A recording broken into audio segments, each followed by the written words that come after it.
Harp On Sports, the Bar, Media Audio Radio Network at Harp On Sports via the Twitter, Instagram, Harp On Sports. Available for you, the Bar, via podcast 3 different ways. Buzzsprout, Spotify, and of course, Apple Podcasts. Harp On Sports, Facebook page, YouTube channel, and harponsports.com. Follow, like, share, subscribe if you haven't already on all of those platforms. What do we have in store for you on this edition? A little Dougie fresh as the Jaguars end up finally picking a head coach after 5 weeks. Did they make the right hire? They made people keep calling it the safe hire. What it is, it's the structural hire. I'll explain what that is. The NFL trying to figure out what to do with this Brian Flores situation. The Dolphins, the Giants, the Broncos all implicated, this tanking and trying to lose on purpose. Just the rumors, even Cleveland drug into this thing. Everybody's always tried to figure out a way to stop tanking in the NBA. Looks like this may be afoot a little bit in the NBA, in the NFL. We've always known it kind of existed, but there's a way to solve it. There's a way to solve it in the NBA, and there's a way to solve it in the NFL. 2-for-1 deal. We're going to tell you how to cure that. And a renaissance in college basketball, if you will. Something that's fascinating that you're not going to hear anywhere else but here. All right, let's start off this first. The Jaguars, Doug Pederson, the new head football coach.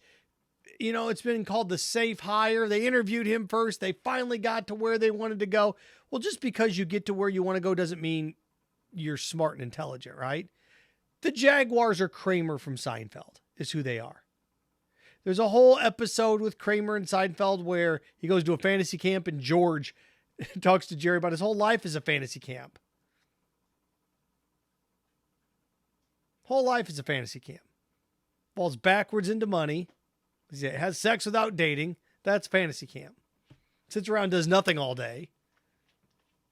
The Jaguars, look, they stumbled into it. Playing the lottery and hitting the numbers correctly doesn't mean you're Warren Buffett. And what the Jaguars did was, I don't want to say they got lucky, but nobody hired Doug Pederson. He won a Super Bowl. He's a quarterback guy. He'll be successful with Trevor Lawrence. He will be. He will be. Now, what happened with Byron Leftwich? What happened with, well, pick and choose. The 5-6 other guys that were in the fray that were being discussed. Who knows? Who knows? You know, it sounds like Byron Leftwich didn't want to work with Trent Baalke. Oh, okay. And if I am interviewing for this position and I'm an assistant coach and I'm worried that the GM's going to get fired at the end of the year, then I know I'm on the hot seat because the new GM, if that happens, is going to want his guy. So if I'm looking around going, you don't know what you're doing, you're going to get fired at the end of the year. I come and work for you for a year and you get fired and I'm hosed then. And then I got to go back and be an assistant somewhere else where I don't want to be. I'm comfortable now. I'll wait for the next cycle. You think Trevor Lawrence in the number 1 overall pick would be enough? It isn't. Not there. Doug Pederson had success in Philadelphia, and if you can handle Philadelphia, you can handle Jacksonville. And I'm sure Doug Pederson's looking around going, hey, look, man, I come there, I can win 6-7 games with this roster, and we can go from there. Certain people always think they can make it work. And the hiring of Doug Pederson, you know what he is? He's a granola bar. That doesn't sound very exciting. Yeah. Doug Pederson's a granola bar. Let me explain. By being a granola bar, he's not biscuits and gravy. He's not endless stack of pancakes. He's not 4 sausage patties and 6 strips of bacon. It's digestible. It's not going to do you wrong. Is it the flashiest thing in the world? No. Doug Pederson is oatmeal. Doug Pederson's oatmeal. Easy to digest, filling, going to stabilize you for the day. The best analogy I can give you, gang. Not too exciting, not depressing, just right there. Just right there. Regular bag of potato chips, just right there. Which is fine. Which is fine. Regular pepperoni pizza. Nothing wrong with that. for that organization. Nothing wrong with that. And he's going to be great for Trevor Lawrence. Now what? It'll be interesting to see what Trent Baalke and what they do here. The Doug Pederson approach. I know what I would do. And I'm going to tell you what I would do. Maybe not being able to find the right head coach or the head coach that fans wanted, that's fine. The one thing that Shad Khan can do now is he can go spend a buttload of money on assistant coaches. That's one thing that he can do. And who knows if this is Doug Pederson or Trent Baalke's call. I know what I would do. The first person I'd go hire, everybody loves Vic Fangio, and Vic Fangio would be a good defensive coordinator. I'd go hire Mike Zimmer, former defensive coordinator of the Cincinnati Bengals, former head coach of the Minnesota Vikings. I'd go hire Mike Zimmer. Mike Zimmer's a good coach. What happened in Minnesota? Minnesota decided to go with Kirk Cousins. It didn't work for Mike Zimmer. Was that his call? Mm-hmm. Doug Pederson is going to focus entirely on the offense. By hiring Mike Zimmer, you can say the defense is yours. Go get him. Go get him. Defense is yours, Z. Mike Zimmer's a good defensive coordinator. He's a tough guy. He's a tough coach. And look, in Minnesota, they were never awful and dreadful. They were mediocre at times. They were 13-3 one year. They had multiple winning seasons. The guy's a good coach. Mike Zimmer would be my defensive coordinator if I were Doug Pederson. And this is what I would do. Will they do it? Don't know. This is how I would sell this guy on the job. I go to him and say, hey, look, we're going to make you our assistant head coach. We're going to make you our assistant head coach, and you're going to be the offensive coordinator. And we're going to pay you 50% more than you're making right now. We're not going to double your salary, but we're going to make it close. You're making $2 million, we'll pay you $3 million. You don't want $3 million, we'll pay you $3.5 million. And the logic that you use behind it is this. As long as Patrick Mahomes is your quarterback, people are going to think it's Patrick Mahomes and Andy Reid. Eric, that's why you're not getting head coaching jobs, because people think it's Patrick Mahomes and Andy Reid. You're not only in Patrick Mahomes' shadow, you're in Andy Reid's shadow. If Eric Bieniemy doesn't get the Saints job, if I were the Jaguars, Doug Pederson, Trent Baalke, I'd ask Eric Bieniemy, come on down. We want to make you our assistant head coach, and we're going to pay you $3 million plus a year to be our offensive coordinator. You get to work with Trevor Lawrence. You get to build this offense any way you want to build it. And we're going to build it. We're going to build it around Trevor. You're going to be the guy. And look, 2 or 3 years here as the assistant head coach. You get this team to the playoffs, you'll be able to do what you want to do. You get to pick your NFL head coaching job. Anthony Lynn, hired as an assistant head coach, in the last 24 hours in the NFL. It's a smart move. It's a strong move. Guy was a decent head coach. Not great. Decent head coach with the Chargers. Now he's an assistant head coach, and the Jaguars should do the exact same with Eric Bieniemy. Well, he'll never leave Kansas City. If he wants to be a head coach, he will. If Eric Bieniemy wants to be a head coach, he'll leave Kansas City. Because we've done this 3 years now. This is the fourth straight year. We've done this with Eric Bieniemy, where he'll interview and not get a job, interview and not get a job. He's probably had, 8, 9 interviews for a head coaching job? And it's the Patrick Mahomes, Andy Reid effect. And I know it shouldn't be that way, because it wasn't that way with Bill Belichick in New England.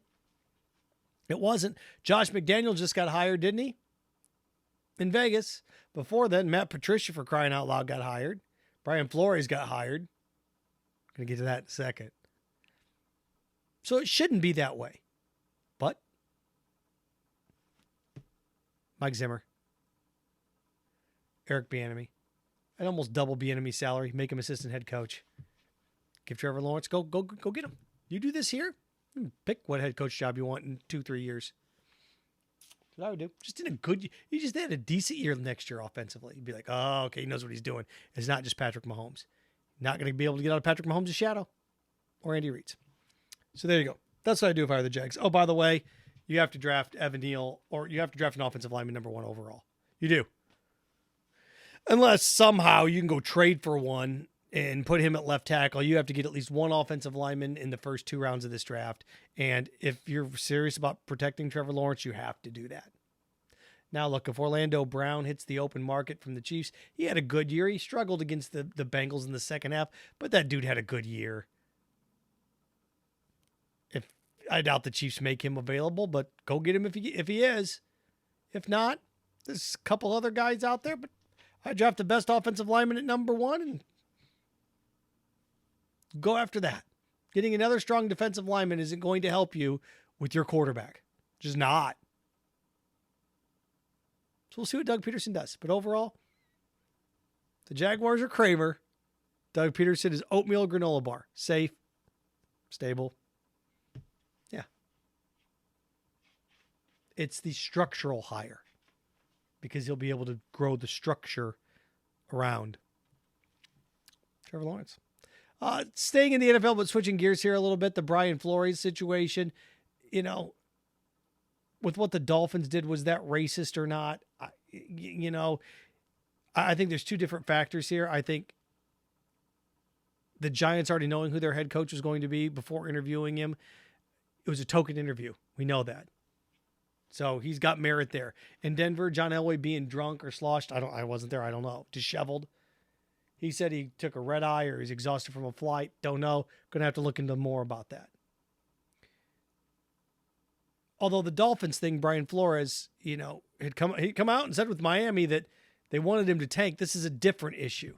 There's multiple things going on here with Brian Flores. Multiple things. And to me, the lawsuit isn't in place to win.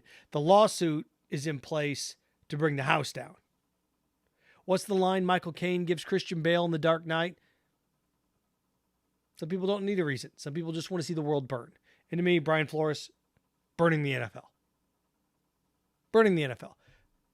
The Dolphins story is one where he even says in here that that's when trust was lost. That's when things started to fall apart, when he wouldn't tank or lose games on purpose. Well, that's not race related.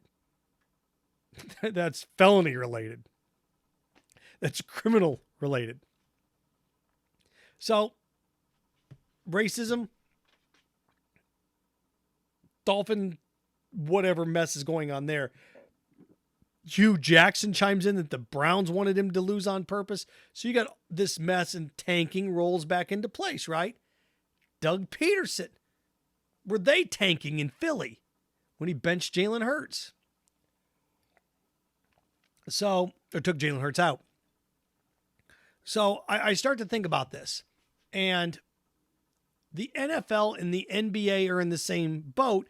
The NBA is a little bit different because of the ping pong balls, but the team with the worst record still gets the most ping pong balls. So it's still advantageous for you to be the worst. Not as much as it is in the NFL, but it's still advantageous for you to be the worst. And there's ways to tank without tanking, right? Oh, so-and-so's got an oblique strain. We don't want to push it. So-and-so tweaked a hammy. We don't want to push it. There's ways to do that. But if you're the NFL and the NBA, you can stop this. You can. Here's how you stop it. Did I come up with this? Pretty simple. The four teams, well, first of all, the team with the worst record in the NFL picks 5th in the draft. Team with the worst record in the NFL picks 5th. So this year the Jaguars would pick 5th, the Lions would pick 6th. That's how you structure that first. What would the Jets pick 7th? Is that who's picking 3rd in the draft?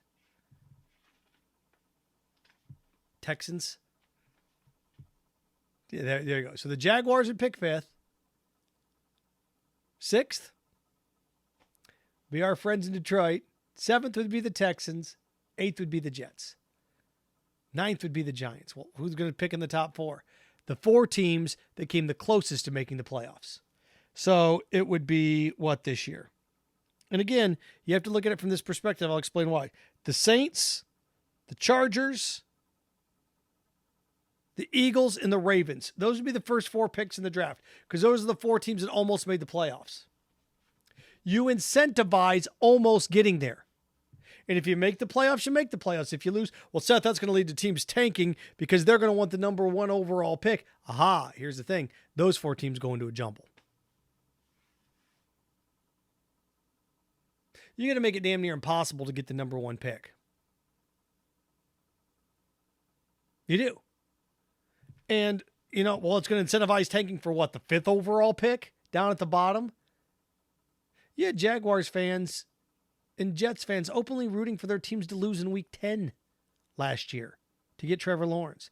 Week 9, week 10, it's halfway through the year and they're wanting their teams to lose. You put yourself in a position where there's no way to navigate that. There's no way to navigate the number 1 pick. Same thing in the NBA. The worst team in the NBA, worst record, they have the 5th overall pick. The team with the 2nd worst record has the 6th overall pick. The 4 teams that come the closest to making the playoffs, and I'm not talking about the closest as these 4 teams, you're going to have to restructure this where 10 plays 7, 9 plays 8. You know what they were doing the last few years? Or however they were doing this to get the top 8? No, the top 8 still make it. You wipe this garbage program they have out now. The 4 teams that come the closest to making the NBA playoffs, those 4 teams go in the lottery. And that's how you determine 1 through 4. The team with the worst record picks 5th. It's the only way to get rid of tanking, gang. It's the only way. It's the only way. You incentivize getting to the playoffs. Well, Seth, a bunch of teams are going to try to get to the playoffs, then lose on the last week. Okay, good luck with that one. Good luck with that one. Oh, we're almost... Good luck with your fan base on that one. Could you imagine a team in the NFL... This year it would have been what? The Saints? Can you imagine the Saints needing a win to make the postseason? Or what, the Chargers in here? Is that who else we had in here? Yeah. Could you imagine that Chargers-Raiders game at the end of the year? Oh, we're going to lose this one on purpose so we can be one of 4 teams in the lottery to maybe get the number 1 pick. You just couldn't do it. It's a brilliant plan. Look at this. One of my best ones. One of my best ones today. That's how you stop that stuff. Worst record picks 5th. Genius. Yeah. Oh, really quick. I'm going to quick college football, then into the college basketball. If this Brian Harsin thing falls apart at Auburn, which it looks like it's a mess, if he is done or whatever's going on there, Auburn, you hire Matt Campbell. It's not even, look, at this point, it's like, well, this guy's an assistant. No, you hire Matt Campbell. Because there's precedent here.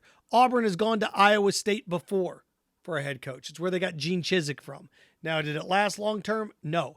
But Gene Chizik did deliver you a national championship when he was able to get Cam Newton. Matt Campbell's 42. He's young. Nick Saban is in his 70s. Nick Saban is not going to coach for 5 more years. Nick Saban will be done within the next 5 years. He'll be in his mid-70s by then. Oh, he's young at heart. Yeah, he is. But with NIL and the whole entire structure of this thing changing, Nick Saban's not going to do this for much longer. He's just not. Even Mike Krzyzewski, who's at his, not maybe at his peak, but close, he's like, I'm done. I'm done doing this. So you're Auburn, you can go get a coach that's 42 years old, 43 years old, with an eye for the future, that could start to recruit and start to build the base in time. That's what you do. If that happens. If that happens with Brian Harsin. Matt Campbell's the guy. I don't even blink twice. I wanted to end with college basketball. I mentioned Coach K. I don't ever recall this happening in my lifetime. I'm sure it did. I'd have to really, really dig down and find it.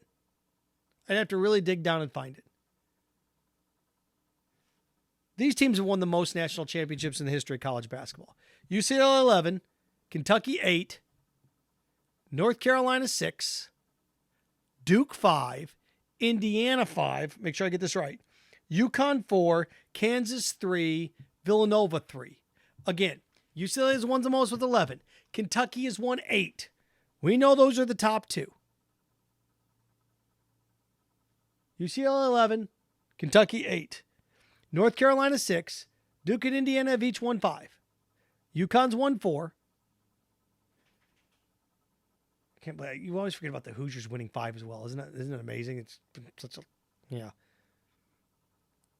Nova, Kansas each with 3. 1, 2, 3, 4. The 7 programs in college basketball with the most national championships all make the tournament. I can't think of the last time that's happened. I can't think of the last time these 7 teams have all made the tournament. The 7 teams with the most national championships. And then you get like the Michigan States of the world. You got teams in there with a couple. Louisville's got a couple. They're not going to make it, but they're not in here. I just can't think of it. Because there's tiers where, okay, Indiana made it. Okay, Indiana made it. UCLA makes it. Yeah, but Villanova doesn't. Or UConn doesn't. Duke always is there. But this year in college basketball, right now, as we've hit February, the 7 teams that have won the most national championships in the history of college basketball are all in the tournament. And this isn't a cheap one either, where they're all hovering around the 9 and 8 and 11 seed things here. What do we have right now? According to bracketology, UCLA is a 2, Kentucky would be a 2, Duke would be a 2, Kansas would be a 3, Villanova would be a 5, IU a 6, IU a 5, UConn a 6, North Carolina a 10. That'd be the lowest. That's the closest thing you have to a bubble. That's pretty sweet, isn't it? I think that's pretty cool. It'd be like a college football playoff if it expanded to 8 and you had Oklahoma, and Notre Dame, and USC, and Alabama, and Texas. Imagine Ohio State. It'd be that type of thing. It'd be like, wow, look at this. It wouldn't be quite. It'd be the divisional series in baseball in the American League. It was what? Think about this. It'd be like, just think about, like, let's start at the National League first. It'd be like the Cardinals, and the Giants, and then in the other division, what? The Dodgers. You wouldn't say the Cubs, would you? Nah, I kind of avoid that one a little bit. Think about the greats. So the Pirates in there? I'm talking all time now. I'm talking just recent. I'm talking about like tradition, rich, strong champions. It'd be remarkable. In the American League, you could have a field day in the American League. You want the Red Sox and Yankees in there in some capacity. Who else would you throw in there? Detroit Tigers? Huh? Just those tradition, just to have a series like that. Orioles. Yeah, so I'm trying to think, like, if you went through and picked the teams that won the 8 most World Series, could you imagine that in any other sport? Could you imagine the NFL postseason, the teams with the 8 most Super Bowls playing? Could you imagine a conference championship game in the NFC where you have, I don't know, I'm just trying to top of my head, where you'd have the Packers and the Cowboys on one side, and then what? Niners and Giants on the other. Like, whoa. In the AFC, you'd have what? Think about the teams that have won the Patriots. It's hard to believe that you would say the Patriots and the Raiders along with the Steelers. See what that'd just be awesome. Just be awesome. So, college basketball. The 8 teams that have the most national championships are all in the tournament as of right now. Pretty amazing stuff. So there you go. Harp on Sports, The Bar, Podcast Media, Audio, Radio Network. Follow, share, like, subscribe on all your platforms at Harp on Sports, Twitter, and Instagram. The podcast, The Bar, available for you, Spotify, Buzzsprout, and Apple Podcast. Harp on Sports Facebook page, Harp on Sports, the YouTube channel. Subscribe to that. And harponsports.com. Consume. And remember, stay clean, stay focused, stay strong. Frankenstein. Have fun with your friends.